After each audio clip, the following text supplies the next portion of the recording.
Okay friends, it's time to get started on our job. One of the first things you want to do is safely raise and support the front of the vehicle so the wheel's up off the ground and the suspension is hanging.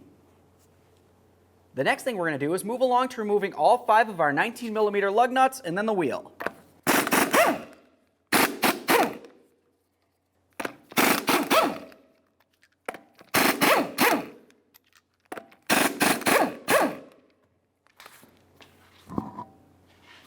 Okay, now that we have the wheel off of there, we have a nice clear view of our caliper. This is part of the braking system. We're going to have to go ahead and get the caliper out of the way.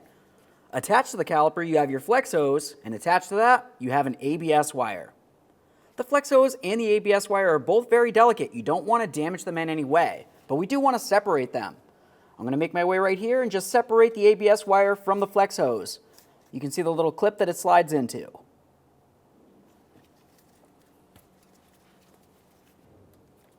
Let's also remove this area from the bracket.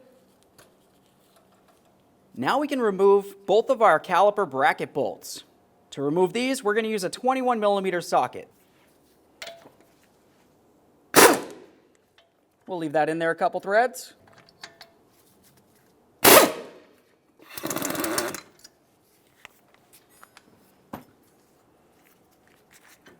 Fully remove both of those bolts.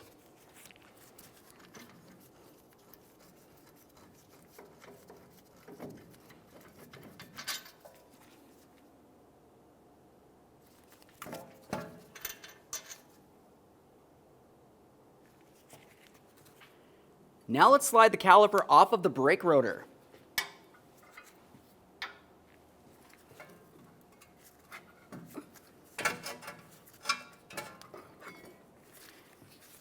Now once you have it off of there, just give it a quick inspection. Take a look at the pads. You want to make sure there's plenty of meat on them, and you also want to make sure you don't see any fluid making its way onto the pads. If you see fluid, it might be brake fluid, in which case you might have to replace the caliper. Assuming it looks good, let's go ahead and set this aside, making sure we're putting no pressure on our flex hose. Let's continue on removing the ABS wire from the bracket down along here. Now this should have a couple little push tabs that go into the bracket. Ours look like they were broken and somebody used some wire ties, so I'll just go ahead and cut these off of here and replace them when we go to reinstall this. As you're doing this, be very careful not to damage the ABS wire in any way.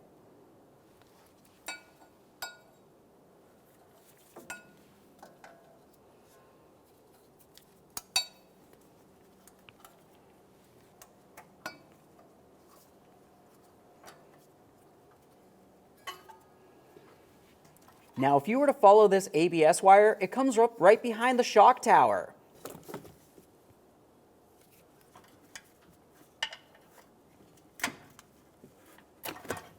Now, looking at the ABS wire connector, you're going to find a little red tab. That's a locking tab. Just go ahead and use a small pick or a small screwdriver, pull that down and away. And then you're going to squeeze on the little square tab that you can see that's very close to the red lock. Then you can separate the two. Now that we have that separated, give it a quick inspection. If you see any funny colors, it's probably corrosion and it would need to be dealt with.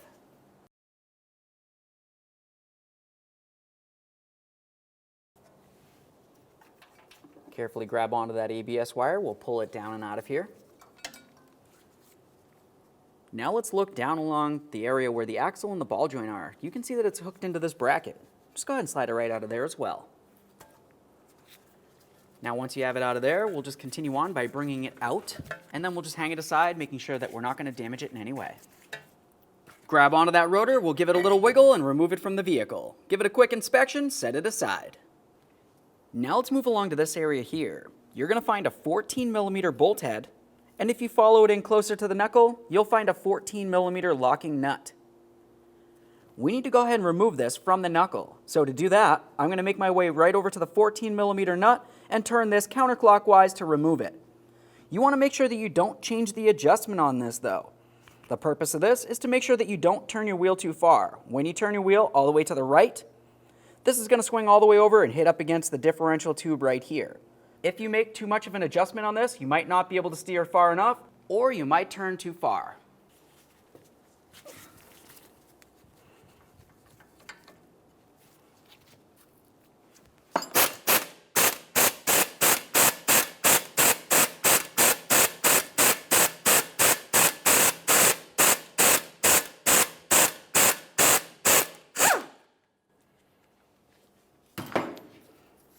Give that bolt a quick inspection, make sure it's still reusable. It's a good idea to clean down the threaded area. Move along to the axle nut. We're going to use a 36mm socket, turn this counterclockwise, and fully remove the nut.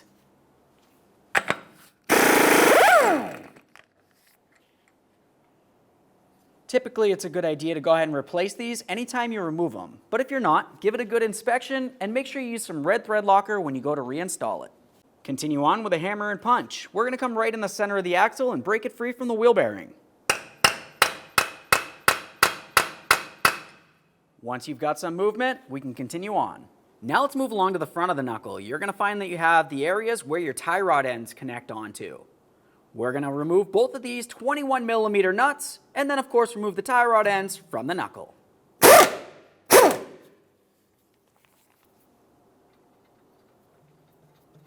We'll just start the nut on there a few good threads.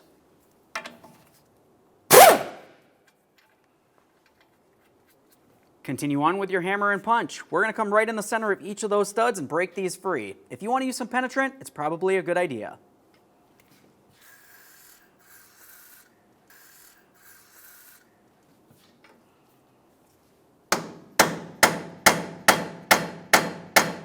If the hammer and punch doesn't work, you could also continue on with a socket. Just give it a couple loving bonks.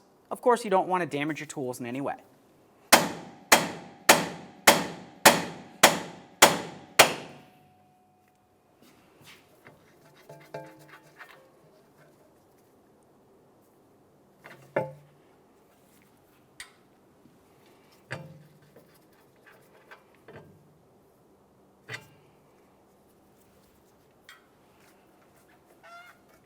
Now let's have a look at the back side of the knuckle. You're going to find the 3 mounting bolts that hold the wheel bearing to the knuckle. To remove each of these, we're going to use a 12.13mm socket.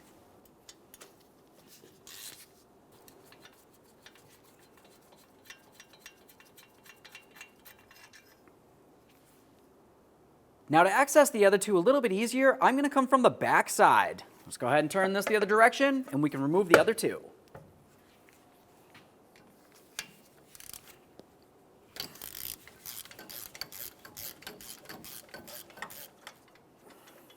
All right, I've got that one nice and loose. I'm just going to take that and put it in a couple good threads. Now we can fully remove our third, and then we'll just go ahead and get the wheel bearing out of here.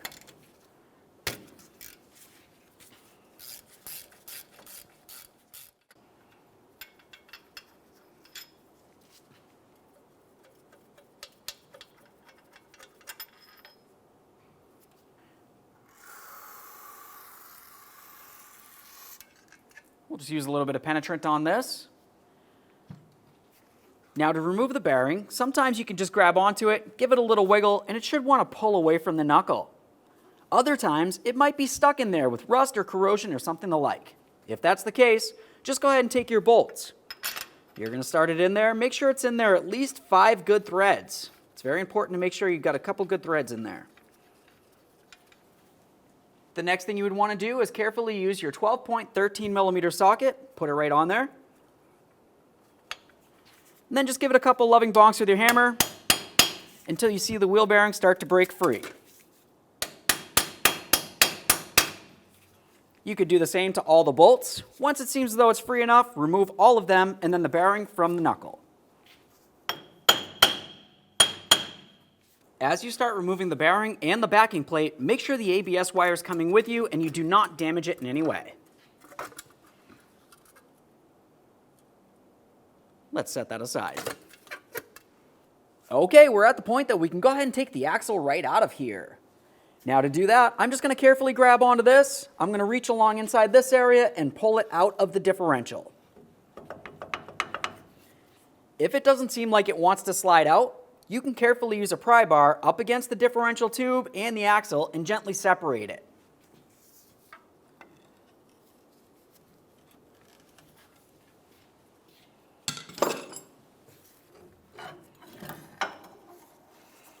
Let's carefully pull this out of here.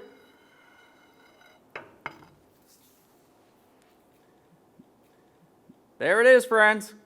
Okay, now the next thing you're going to want to do is pay attention inside of that differential tube. Commonly, you're going to find a plastic spacer inside there. That needs to fit over the axle itself. If you don't see it in the tube, it might still be on the axle. Either way, make sure it's in proper position. Clean them down and give them a quick inspection. Make sure they don't look dry rotted, cracked, or broken in any way. Assuming they look fine, go ahead and put them directly on the axle shaft. Then we'll slide the axle into the differential tube.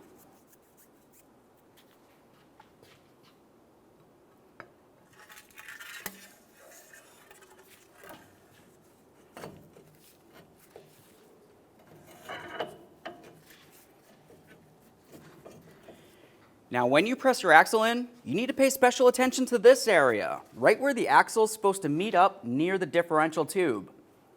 You can see there's a plastic dust boot on there.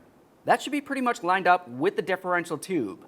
If it seems like it's hanging out of there, more than likely the axle isn't correctly in position. The next thing that you're going to want to do is clean up the area where the bearing's supposed to ride.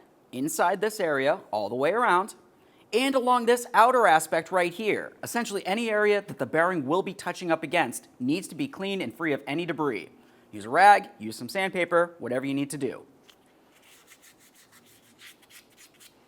Now you're also going to want to make sure you clean up the back side of the bearing and the backing plate. Once again, any mating surface needs to be clean and free of any debris.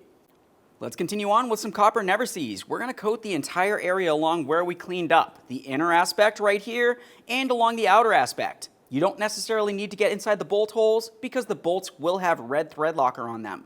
Also, continue on with that copper never sees just along the axle splines.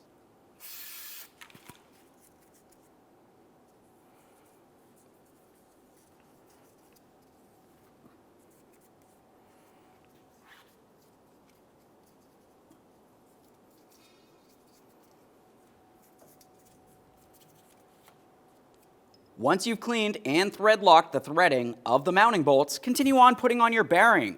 Make sure you have the backing plate in the proper position as well. Let's go ahead and slide this right over the splines of the axle. We'll try to line up all three of our bolt holes, the knuckle, backing plate, and the wheel bearing. After that, start in all three of your mounting bolts and snug them up.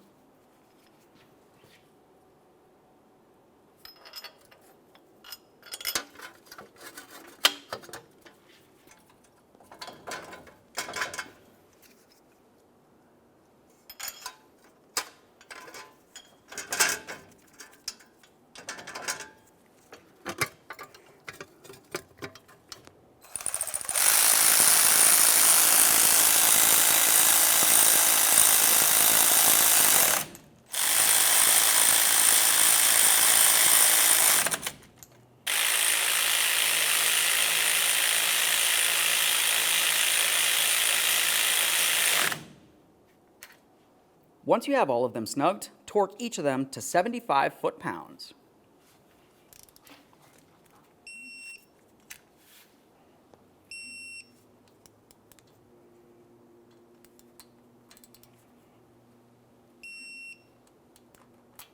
The next thing we're going to do is get ready to start mounting our brakes on here. But before we do that, you want to make sure you clean down the mating surface of the bearing. If you were to look closely at this, you can see that it has a ridge up along the outer aspect. It dips in a little bit right here, and then it has another ridge that comes up a little bit closer towards the center. The main areas that you need to pay attention to this are on the raised ridges. You don't necessarily have to worry too much about this inner aspect when you're cleaning it down.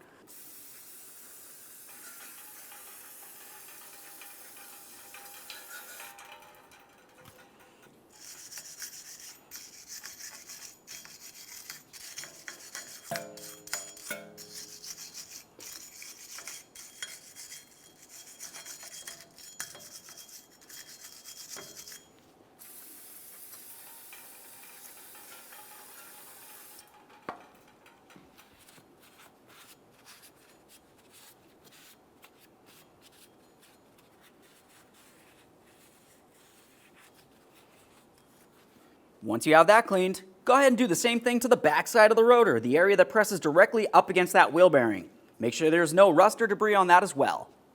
Once you've done all that, continue on to applying some copper never sees to the wheel bearing hub mating surface.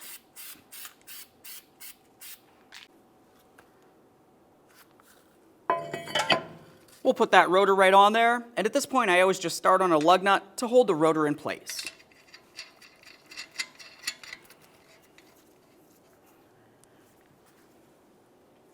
Now it's going to be time to get ready to install our caliper. Before you do, inspect the threads on your mounting bolts, then apply some red thread locker.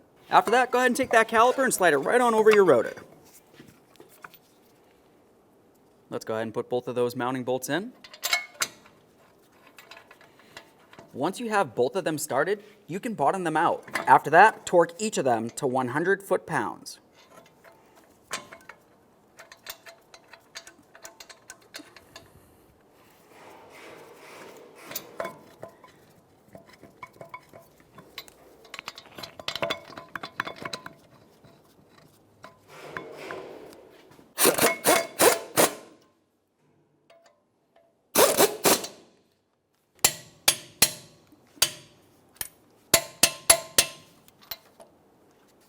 Now it's time for the ABS wire. Let's take this ABS wire and you're going to bring it right underneath the knuckle, but above the axle. It needs to fit into this bracket right here. Let's go ahead and slide it right on through.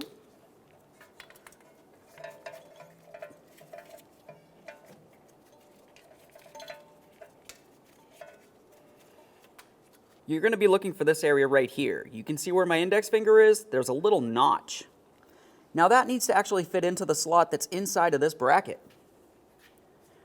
Let's take this, we'll line it up and push it into position. You want to make sure it's extremely snug and it cannot fall out. We'll give that a nice wiggle. All right.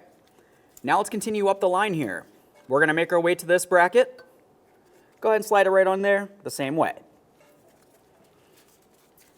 Now we're just going to bring the rest of the ABS wire right along the flex hose here. You remember as we removed everything, we went ahead and pulled it right out of these grooves.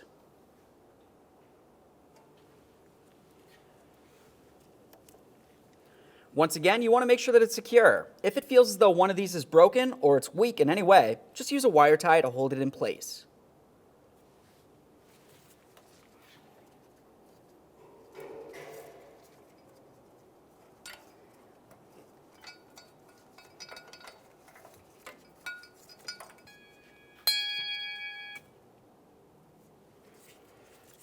Now just bring this up and connect it in.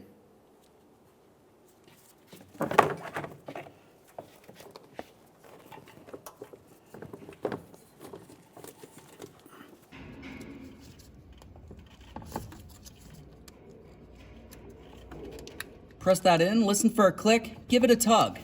After that, lock it in with the red locking tab. Double check it to make sure it's completely secure, and then reattach this area to the back side of the shock mount.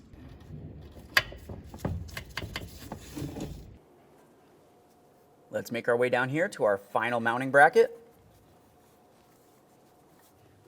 The next thing you want to do is double check all of your handiwork. You want to make sure that there's no way that this ABS wire can fall down and potentially get damaged in any way. Now let's get our steering stop bolt in here.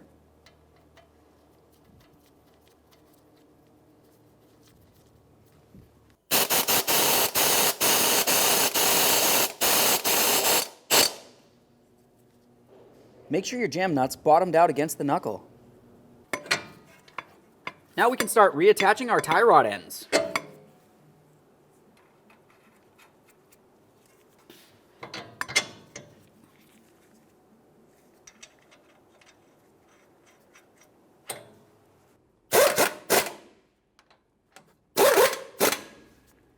Once you have both of these bottomed out, you can torque each of them to 73 foot-pounds. Let's get some red thread locker on the axle shaft threads. Start our nut on there. Now we're just going to go ahead and bottom this out by hand. You never want to use an air gun because you don't want to damage your bearing in any way.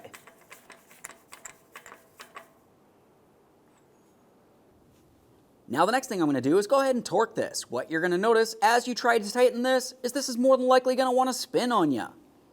If that's the case, you can either have somebody step on the brake, or you can just use a long pry bar carefully across the studs so you don't damage any of the threads all the way down to the ground. That'll hold it in position, and now we can torque the axle nut to 100 foot-pounds.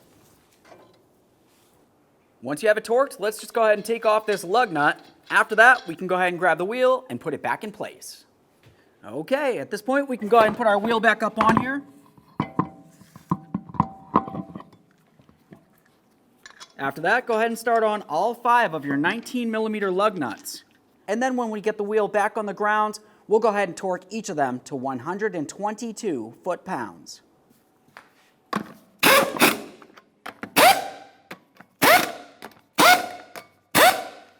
All right, with the wheel back on the ground, let's go ahead and torque these.